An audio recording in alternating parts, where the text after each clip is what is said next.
Na na na na na na na Depetagong Radyo Eskwela na Na na na na na na na na na Depetagong Radyo Eskwela na Halika na at makinig sa mga aral naming hatid Saang sulok ka man kapatid Aabutin ka ng aming tinig Walang araw na sasayangin Edukasyon ipagpatuloy natin Anumang pagsubok at mga balakid Kaalaman ay aming ihahatid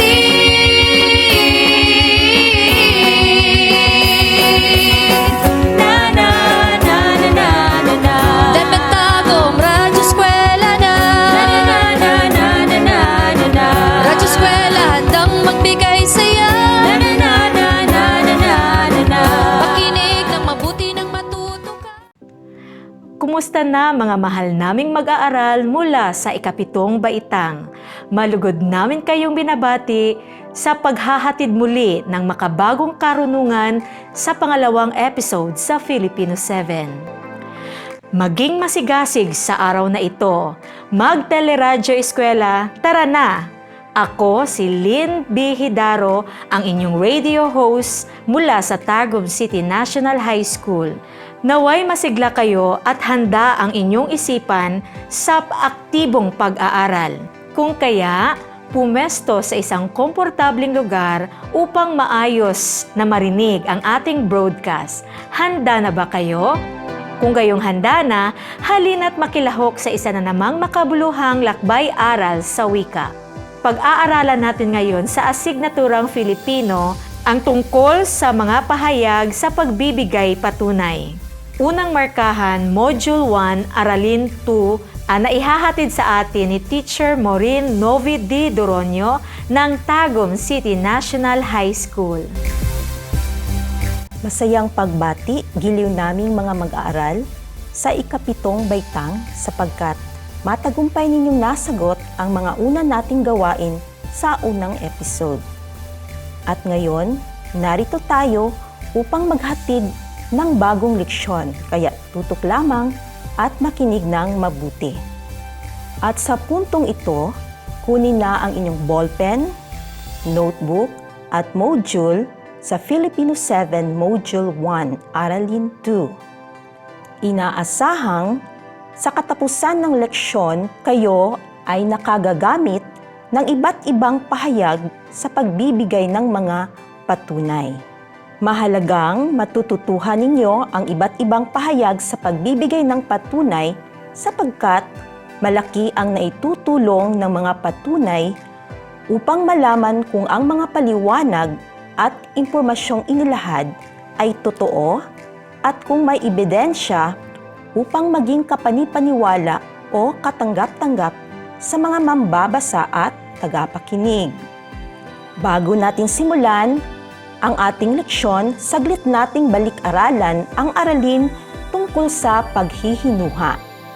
Pagtibayin natin ang inyong natutuhan. Madali lamang ito mga bata. Sagutin lamang ang chart ng hinuha batay sa hinihiling sa bawat column.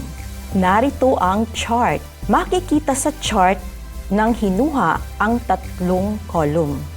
Sa unang column, nariyan ang halimbawang pangyayari.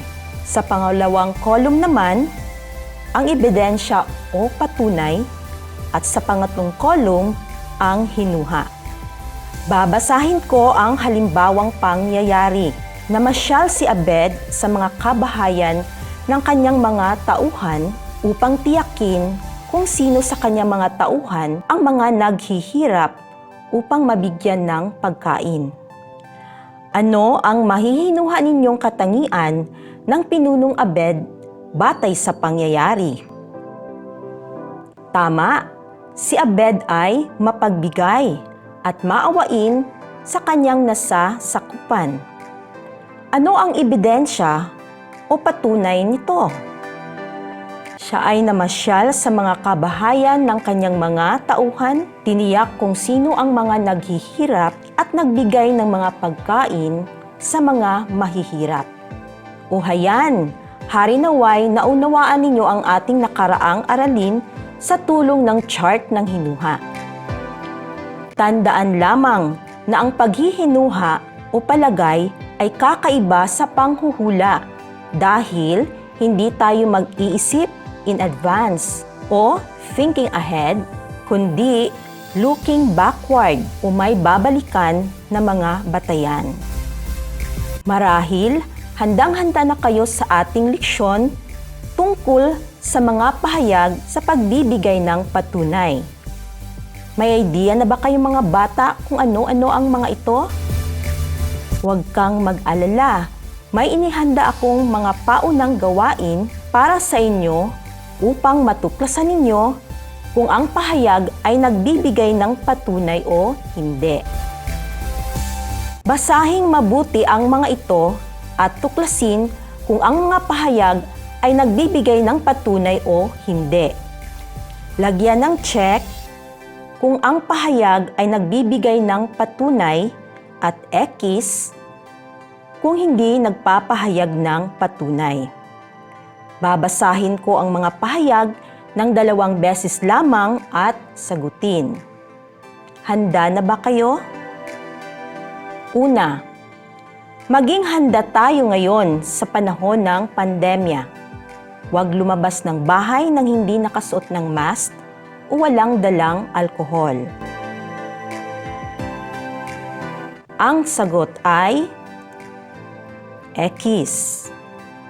Pangalawa, sa ulat ng Department of Health o DOH, nadagdagan pa ng 18,638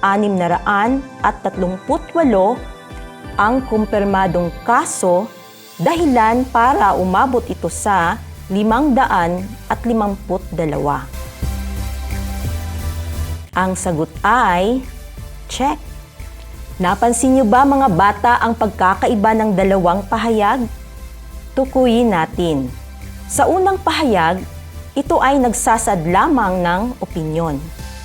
Samantalang sa pangalawang pahayag ay nagsasad naman ito ng mga patunay na inihuhudyat ng pahayag na sa ulat ng nasinundan ng ebidensya tulad ng kumpirmadong datos ng ulat mula sa DOH upang mapatunayan ang katotohanan ng nasabing ulat balita. O hayan, marahil handang-handa na kayo sa ating formal na talakayan. Sa tulong ng chart, isa-isahin nating talakayin ang mga pahayag sa pagbibigay ng patunay. Buklatin ang inyong module sa pahina 20. Narito ang mga pahayag sa pagbibigay ng mga patunay. Sa unang column, ang mga dokumentaryong pahayag. Sa ikalawang column, ang kahulugan at sa ikatlong column, ang mga halimbawang pangungusap. Una, dokumentaryong ebidensya. Ito ay mga ebidensyang magpapatunay na maaring nakasulat, nakalarawan o nakavideo. Halimbawa, pinatunayan sa nakuhang video ang masaklap na sinapit ng Afghanistan sa kamay ng mga Taliban. Ito ay inihuhudyat ng pahayag na pinatutunayan at sinundan ng video na magpapatunay nito. Pangalawa, kapani-paniwala. Ipinapakita ng salitang ito na ang mga ebidensya, patunay at kalakip na datos ay kapani-paniwala at maaring makapagpatunay. Halimbawa, tumataas ang bilang ng mga nawala ng trabaho. Bilang patunay, maraming mga negosyo ang nagsara at nauso ang online selling. Ito ay inihuhudyat ng salitang patunay kasunod ng datos na maraming negosyo ang nagsara at nauso ang online selling upang maging kapani-paniwala ang pahayag. Pangatlo, taglay ang matibay na konklusyon. Ito ay isang katunayang pinalakas ng ebidensya. pruweba, o impormasyong totoo ang konklusyon. Halimbawa, sa palagay ko, hindi pa talaga papayagan ng pamahalaan ang face-to-face classes dahil patuloy na dumadami ang kaso ng COVID at pagkalat ng variant sa bansa. Ito ay inihuhudyat ng salitang sa palagay ko at impormasyon ng pagdami ng kaso at pagkalat ng variant ng COVID upang mapatunayang totoo ang konklusyon. Pang-apat, nagpapahiwatig. Hindi direktang makikita, maririnig o mahihipo ang ebidensya, subalit sa pamamagitan ng pahiwatig ay masasalamin ang katotohanan. Halimbawa, ang pagsunod ng tagumenyo sa mga health protocol ay nagpapahiwatig ng pagiging disiplinadong mamamayan. Ito ay inihuhudyat ng salitang nagpapahiwatig at pariralang pagsunod sa mga health protocol upang mahiwatigang disiplinado ang tagumenyo. Panlima, nagpapakita. Salitang nagsasaad ng isang bagay na pinatutunayan ay totoo o tunay. Halimbawa, ang 39,1,142,205 vaccine na naibigay at pagbibigay ayuda ng pamahalaan ang nagpapatunay ng pagmamalasakit at pangangalaga sa kapakanan ng mga Pilipino. Ito ay inihuhudyat ng salitang nagpapatunay at mga datos na 39,142,205 at pagbibigay ayuda na nagsasabi ng kapanipaniwala o katanggap-tanggap ang pahayag. 6. Nagpapatunay, katunayan. Salitang nagsasabi o nagsasaad ng pananalig o paniniwala sa ipinahahayag. Halimbawa, naniniwala akong maingat na pinag-aaralan ng mga eksperto ang sakit na COVID. Katunayan, natuklasan na ang mga bakuna panlaban sa sakit. Ito naman ay ipinapahiwatig ng pahayag na katunayan at natuklasang mga bakuna na nagsasaad ng paniniwala sa maingat na pag-aaral ng eksperto. Pampito, pinatutunayan ng mga detalye. Makikita sa mga detalye ang patunay sa isang pahayag.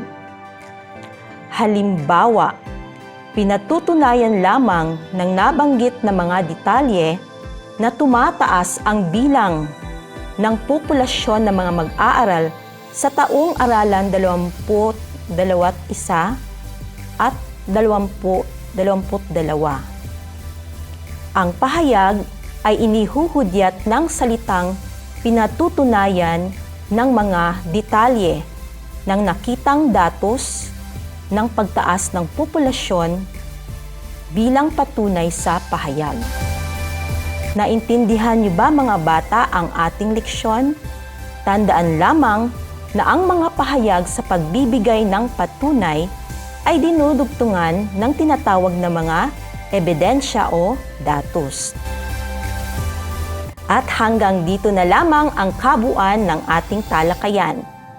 Mangyaring ihanda na ang inyong sagutang papel para sa ating pagsusulit.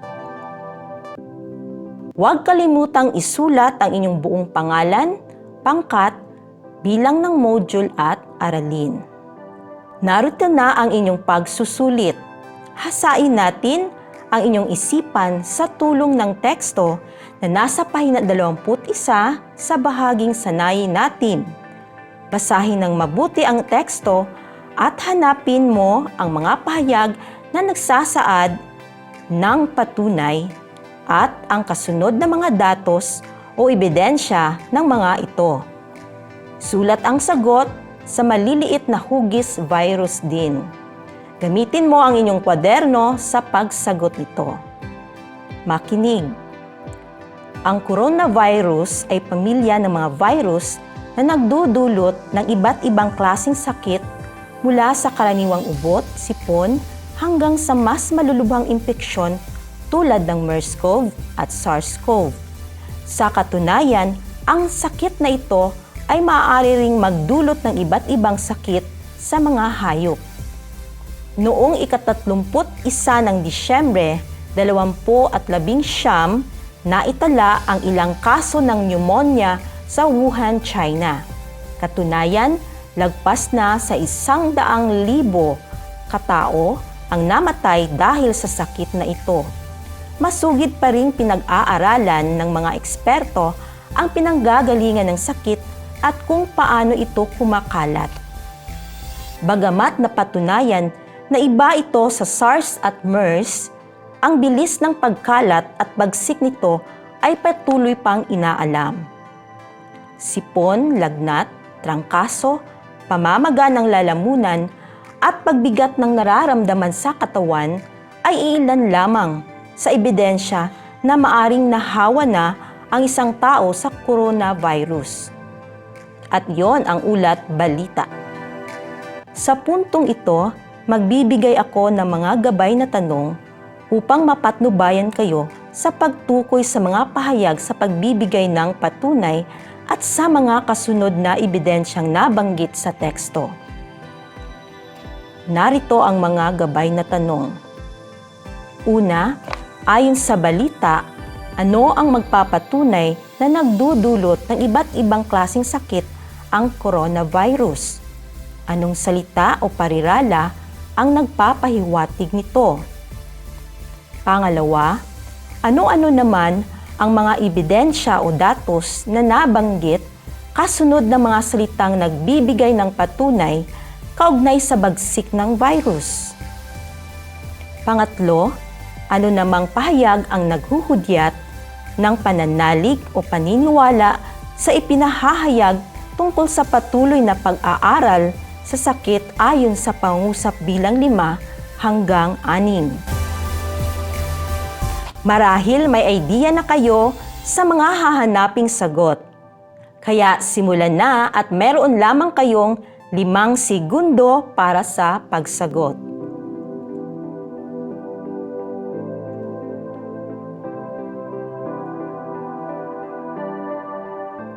Tapos na ba kayo sa pagsagot? Mabuti kung ganon. Iwawasto na natin ang pagsusulit sa tulong ng mga gabay na tanong. Una, ayon sa balita, ano ang magpapatunay na nagdudulot ng iba't ibang klaseng sakit ang coronavirus? Anong salita o parirala ang nagpapahiwatig nito? Tama, ang sagot ay inihuhudyat ng salitang katunayan at katunayan na nagsasaad ng paniniwala na nagdudulot nga ng iba't ibang sakit o klase ng sakit ang coronavirus. Uulitin ko, ang mga salitang sa katunayan at katunayan na nagsasaad ng paniniwala na nagdudulot nga ng iba't ibang klaseng sakit ang coronavirus. Pangalawa, ano-ano naman ang mga ebidensya o datos na nabanggit kasunod ng mga salitang nagbibigay ng patunay kaugnay sa bagsik ng virus?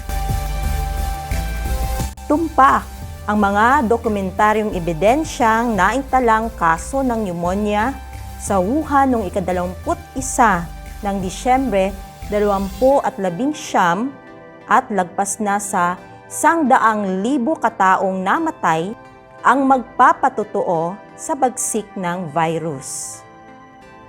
Uulitin ko, ang dokumentaryong ebidensyang naitalang kaso ng pneumonia sa Wuhan noong ika-31 ng Disyembre 2016 at lagpas na sa 100,000 kataong namatay ang magpapatotoo sa bagsik ng virus.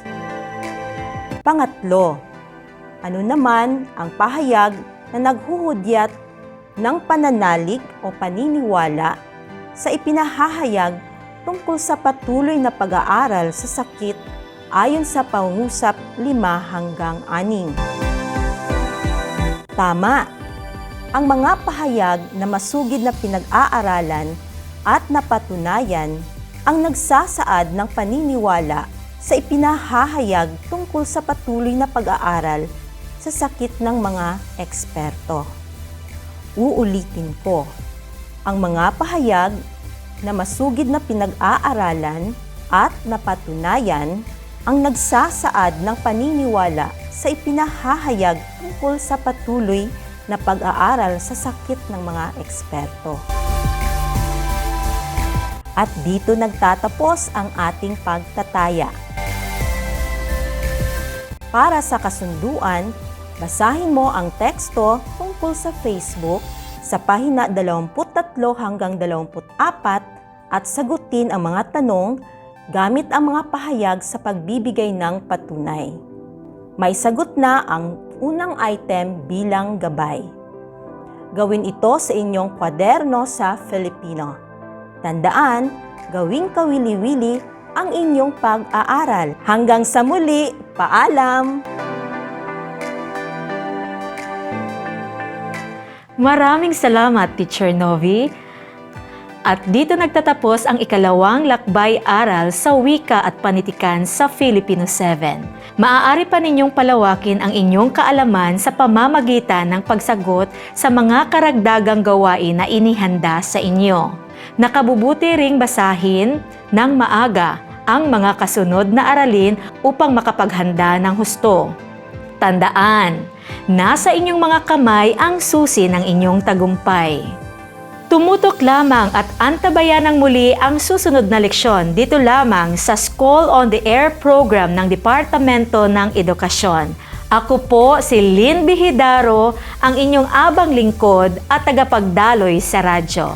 Sulong edukalidad sa panahon ng pandemya. Hanggang sa muli, paalam!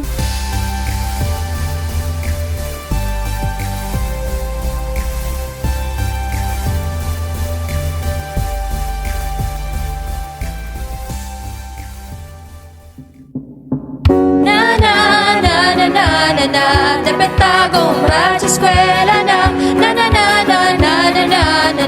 Depetagong Radyo Eskwela na halika na at makinig sa mga aral naming hatid. Saang sumulong ka man kapatid, aabutin ka ng aming tinig. Walang araw na sasayangin, edukasyon ipagpatuloy natin. Anumang pagsubok at mga balakid, Kaalaman